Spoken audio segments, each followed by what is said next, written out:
believer.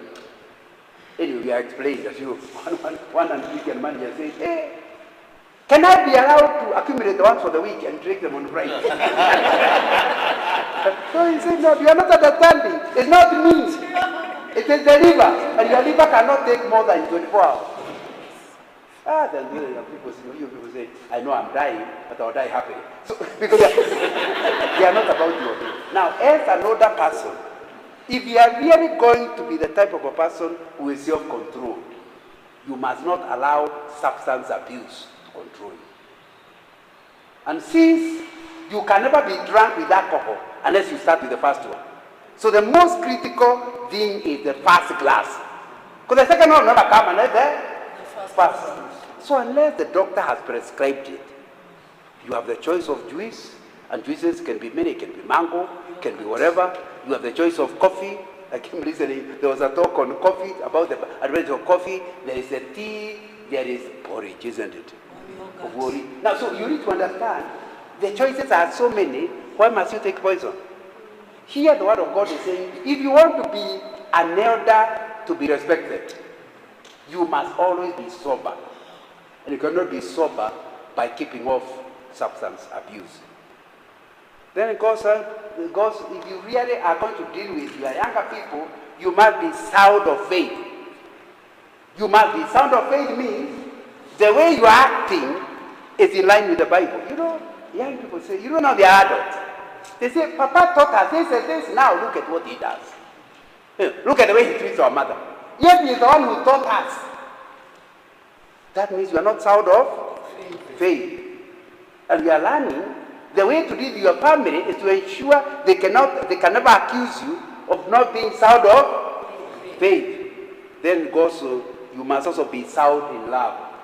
You must love them, not partially, but the same, all of them. Whether it's your grandchildren, whatever. You know, we are accused of going by the gifts. Last Christmas, one son bought you a car. The other one just brought a blanket. Now, the rest of the year is clear how you deal with them. It's on the basis of the last Christmas. Now, my friend, you are not the biblical grandfather we are talking about, isn't it? You need your children, your grandchildren should never sense that these children of the guy who brought the car are being treated different from the children who brought the blanket. After all, I'll be coming to that in a minute. It's not something that you really wanted to be. You did not ask for gifts. So whatever they give you, you should be willing to accept. And then, you must give an example in endurance. Endurance means things are not good, but you are still okay. You are enduring them. Those are the things that will help you. You know, Titus in verse 3 says, likewise, teach the older women. Now, because that was directed at men, older women, reverent in the way they live. In other words, you can be, the same word they were using for men, respectful, reverent. People revere you. When they are before their mother or their grandmother, they feel you need to be reverent. Then it goes on to say, I think men were not caught of this. It's the women who are being told not to be slanderers. The truth of the matter is, even some men are slanderers, but they are fewer. And we are learning, if you are dealing with your adult children, they are not the time you could lie to them. They know the way you are being rude. And you know, older people are rude in a very complicated way. They tell you something rude, but in a very roundabout way. But the final thing is, you are still rude, slanderers. And then telling people stories about each other. Anyway. And now here, I don't know why men were not told this in clear terms. The old women are being told they must not be addicted to why? They need to be. You can see it's an important enough subject for older people. Remember, Titus is being told to talk to older people. This is specific to us. It sounds like younger men are not bothered with wine. Now you have the time to get drunk. It's very important to actually ask yourself, is that an area you are having trouble? And then, to teach what is good. In other words, at the age you have come, you have become a woman of influence. How are you using your influence? To destroy your son's marriage or to build it? To destroy your neighbor's family or to build it? That's really what Titus is being told. Then he goes on to say in verse 4 that if the men and the women have heard that message, they can then be used to help the younger. Remember, now we are talking about your relationship with the adult children who are the younger women. Number one, since you are loving your husband, you also can tell them to love their husband. That's what you're being told. That means that's an area or you yourself must demonstrate. Maybe you grew up always telling, that's your father.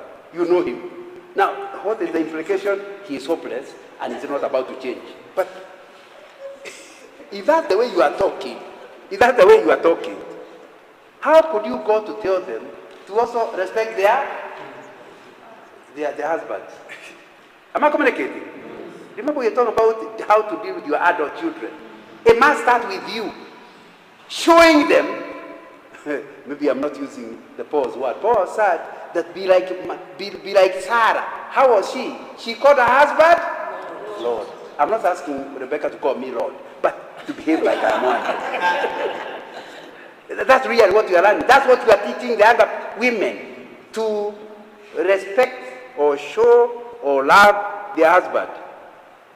But they also must be seen to do so with all children, and I've dealt with that quite a bit. And these younger people must be taught also to be self-controlled, but also in terms of their faith, they must be taught purity. Then they must be taught to be busy at home. Why? Since they are younger, they tend to run around. You know, after all, the women of these days are professionals, isn't it? And sometimes they are so professional, their household has taken over the home. Have you heard of those stories? Have you heard of those stories, my friend? Where the house girl has taken over. Now, they are being told the women are the homemakers. And it will be important for you to be the ambassador of Kenya in the US. But when you come home, wear your apron and stop being an ambassador, become a mother. And when your daughter watches the ambassador at home cooking, it communicates with her how to behave in her own home. That's what they are being told, to be at home, to be kind and to be subject to their husband. So you must show that. That's what they are being told. If they must see it, not just something you tell them, so that no one will malign the word of God. In other words, when older people do not behave in a manner that helps young people to behave according to God's word, it is God's name that is at stake. Are you noting that? That all these things, the real motivation is that your life as an older person must demonstrate your commitment to God. And I'm starting their way. Okay. He's got a practical guy. You didn't ask him, he just thought. So what are we then saying? That for you as a parent of adult children, you must give more time for the loved ones. You must restructure your life so that you are available for your children and grandchildren. And I don't know if that means that if they say they are coming, it is you to cancel your appointments. Are we together? Including an appointment with the pastor.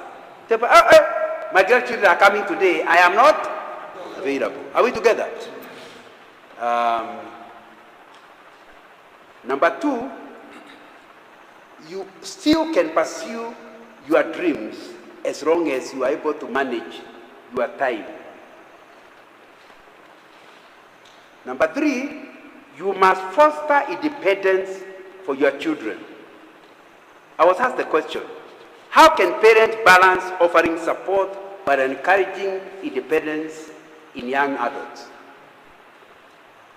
And the B of that is, what are the best ways to set boundaries without overstepping?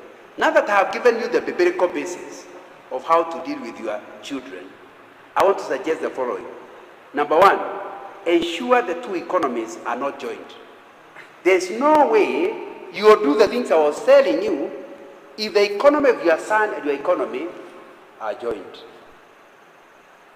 During the wedding, they normally read a verse. For this reason, a man shall leave. Some people think it's just physical. It's also economic.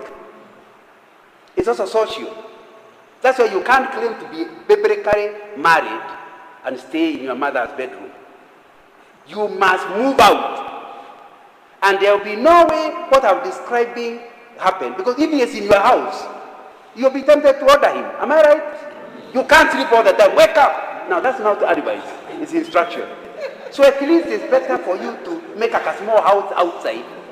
Let him sleep and be ordered by his wife. If he stays in your house, you'll be tempted. Am I communicating? So the first thing is, if you really want to balance offering support and encouragement and yet have independence, find a way as God can help you to set him away from you. And when I say away, you'll be in a quarter acre, you can't afford any money, just divide an eighth.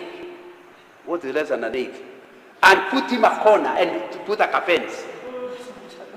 It's still on the same quarter. But now, when the visitors want to visit your son, they use a different gate. So they have to make up their mind whether they're visiting the mother or the son. That way, when the two are clear, socially and economically are different, it will be easier for you to... Kikuyu have award for it. In other words, when you mix up to yourself, there will be problems. You know, you grew up at home, if you are like me, you're a very boy, hearing that so and so left. You know, women used to run away. And men used to be, Kiama, you know, some team would be made to go to, they would wear ginyera and then go to follow the woman. You don't hear it much in town, isn't it? One of the biggest problems is that idea of you being married, then you build a kahat behind your mother. Isn't that what we did in the village? Every visitor who comes, the mother-in-law is watching. When the son comes from Nairobi, he's given a full dossier. That night, there's trouble in that home. If only there another gate, you would not have known who visited. So you would not have interfered with your son's home. You know, some of you think you are wonderful women. It's just because you never stayed with your mother-in-law. If only you had stayed at her backyard, your friendship would have been different. So the first thing is, if we want to accurately relate well with our sons, we must ensure they have economic difference. In other words, do not, for example, tell them that you are doing a business together, you will be meeting their needs. You have run out of milk, you give milk. If he is employed in your business, give him a salary. Are we together? And what he does in salary should be none of your business. So they can decide with the wife what they are doing. Don't mix. Are you getting my point of don't mix the two economies? Yeah. Don't mix the two economies. Number two, ensure the two families are not joined. And I think I've already made the reference, isn't it? Let him have his own family and a family. When you visit, you decide where to visit. Number three, now that they are in separate places, create friendship. I have written a small book called Friendship. It was among my early books. And have Kuda Kikuyu saying in it, say, Togonema Kenya, friendship is missing one another. So you need to find a way of befriending your adult son or your adult daughter so they can miss you. They can actually say, hey, are you there in the evening? I'm coming. So that's the way, once you create friendship, it will be easier to relate, the two economies will still relate on the basis of friendship. That's really what you must work on. Remember, I don't have enough time to read it, but please remember, you can use the DNA test to prove you are the son of that boy. Because that's probable. Friendship is different. Friendship is voluntary. You are not your son's friend. You can't force yourself. You must be my friend. No, that's a joke. Friendship depends on the person. You can even do all you want and you are still not friends. Friendship is a very tough thing because the weight of the friendship lies with the other person. The one you are trying to befriend is the one who can decide whether to accept or not. So it's your work as a father to befriend your son. Don't say, but he is a son. No, there were days he was a son, you could pinch him. Now, you have to befriend him, isn't it? Say, son, can we have a cup of coffee in Java? Not your wife's place or my wife's place, just two men. And we talk. And I'm the one buying, in case he thinks he wants his money. Now. And then when you have tea, he discovered there was no particular instruction. Because earlier he used to be called for whipping. Now he is called and they're just two friends talking. Are we together? That's the way you must create this friendship. So that your children are adults, they are running a separate economy, separate everything, but they miss you. They want to talk with you. And then, please offer yourself, in those friendship relationships, offer yourself as a mentor, not an instructor. He'll learn when he asks you a question, he tells you something. Next time you meet, you say, by the way, this is what I did. And you don't jump. How foolish can you do? You say, if that's what you decided, that's okay. We are an adult. What you decide, I go with. Although it's not the way you had. I say, hiya, this Musa is really my friend. Because the way you know your friend is they don't force themselves on you. Am I right? Even us, as older people. If somebody looks at stuff, if somebody, every time you meet, is telling you, but why are you doing that job? You should have left all in a long time ago. Will you invite him next time? That's the kind of coffee. No. You're buying for him. So it's important to understand that even with your son, he must see you support him when he's not doing what you, as long as he's not seen. But he is making decisions which you yourself never make. You have explained yourself, advised him, he still has decided. Tell him, it's your life, not mine. That's the way you be able to offer support for him and yet let him remain independent. Are you getting the question you're asking me?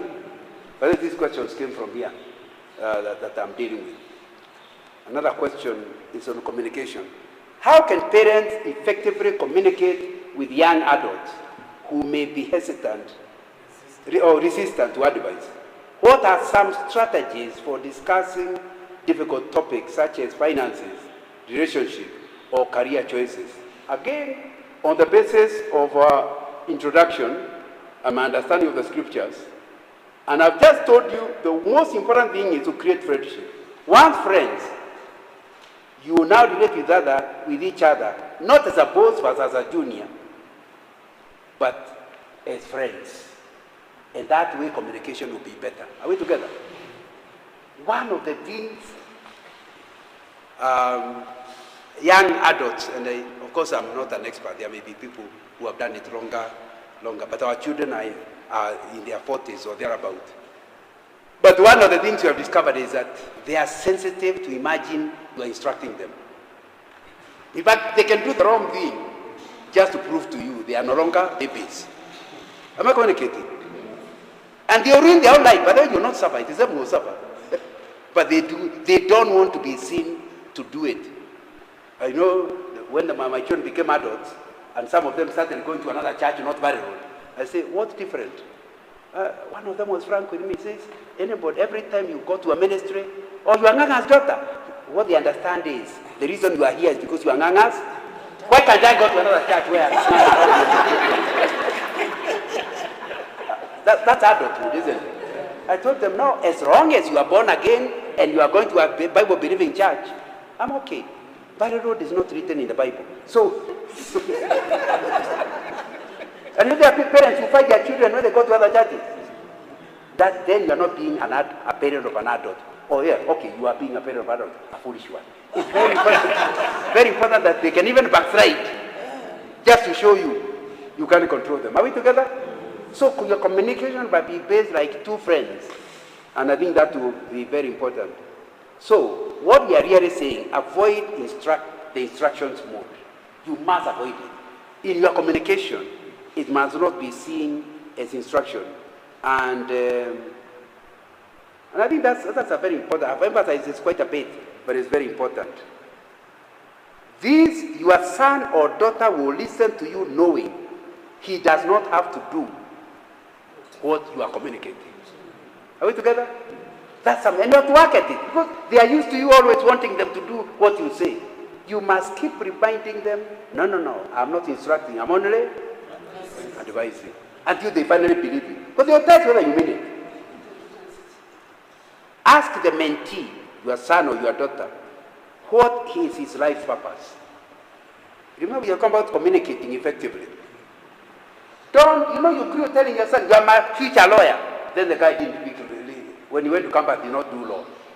So he kept thinking you were unhappy with him because he did not become the lawyer he wanted him to become. And the reason he wanted him to become a lawyer is because even you yourself wanted to be a lawyer, but you didn't get good marks. So you thought it can actually be done with your son. So now they are adults, and they have done a different course. You must assure them it was not about you, it's about them. And if they like what they are doing, support them. So ask them in one of those fees. I've written a small book which we can discuss with them. It's called Discovering Your Life's Purpose. Because whenever adult people come for mentoring from me, I want them, their first question before we go to details is, where do you see yourself, what do you see yourself having accomplished by the age of 80? Once, that is how to develop what we call your vision statement. What you have accomplished by the age of 80. Now, once you see what his vision is, now it's easy to advise him more details, isn't it? Because you can tell him that's a good thing to do, no, but not for you. Why? You told me this is where you want to go. This one will take you over there. Or is it? Yeah. Or show me how this one can take you there, and yet it's about here. That's the way to advise him. Open his eyes. You can see, not you telling him. It is the facts that are on the ground, isn't it? But it has to begin with him telling you, because he's an adult. What is his life's purpose? What does he believe God called him to be and to do? Once you understand what he understands as what God wants him to accomplish in life, then it's easier to spend time advising him. Challenge him when he is off that purpose. That's the purpose of a friend, isn't it? Yeah, you're able to tell him, you told me. In other words, you don't tell him, you actually point out, you told me this, you're actually doing this. And then maintain open communication when he does the opposite of your advice. You just laugh about it and leave him. Later he'll come back and tell you, in fact, one of my mentees who is not young, they are in their 50s, came to our house on that day. And I think it's Friday. And then he was something he had consulted me about. Now it has turned out.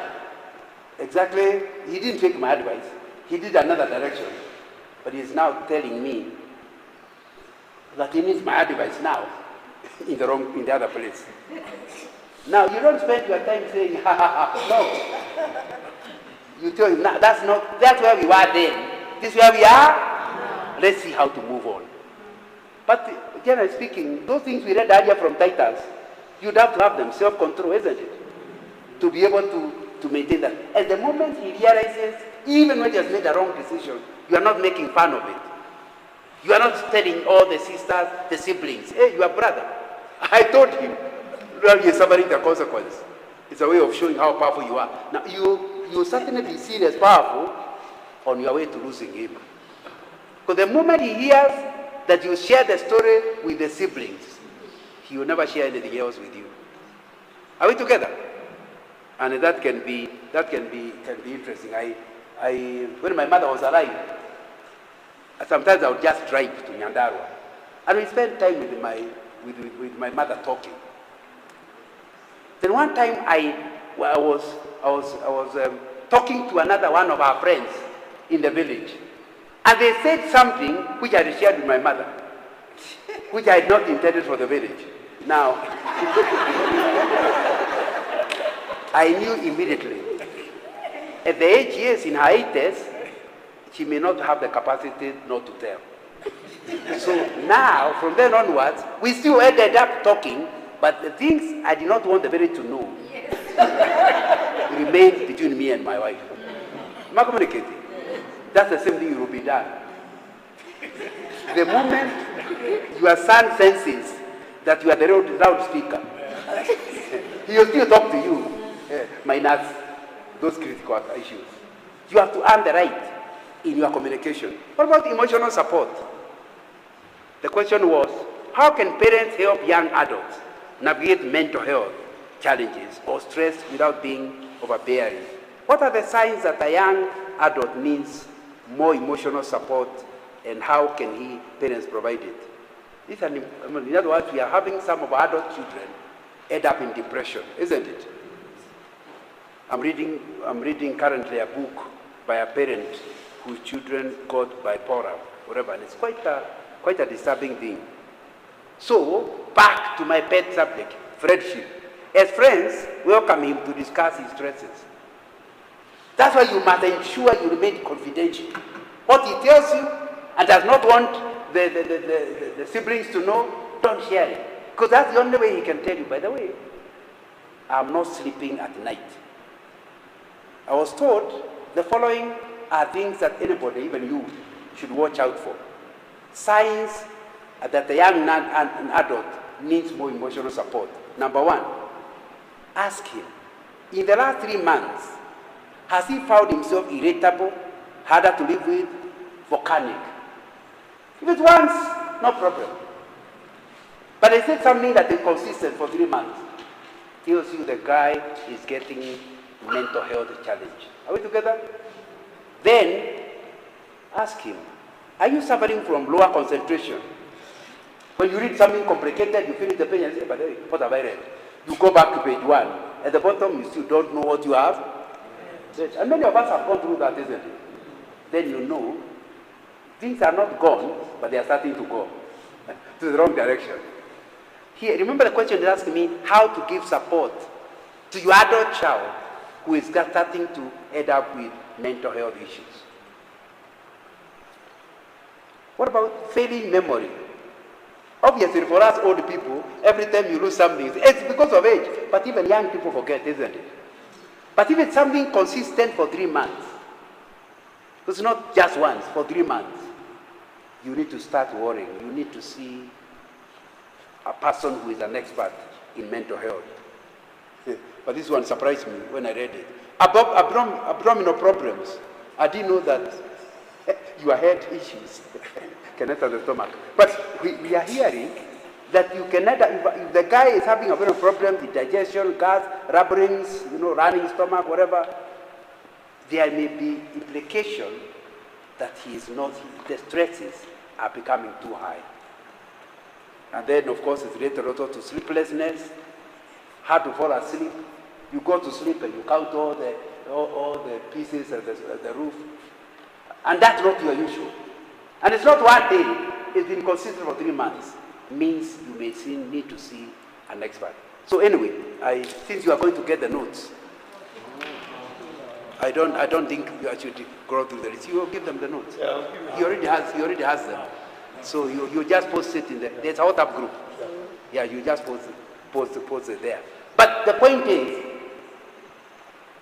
people are like that. And your parent is the easiest source of psychosocial support. Because you know the baby from the stomach, isn't it? So you can help him. The trouble is, he may not want you to know. He thinks you yourself will collapse if you know. So the way of protecting you, he ends up getting collapsed himself. So you need to show him that you have resilience and that you will have love. And that's why those teas must be regular. Am I communicating? And not tease with all of them at the same time. One at a time, even if they are twins. Don't meet them together. And I think it will be very important to do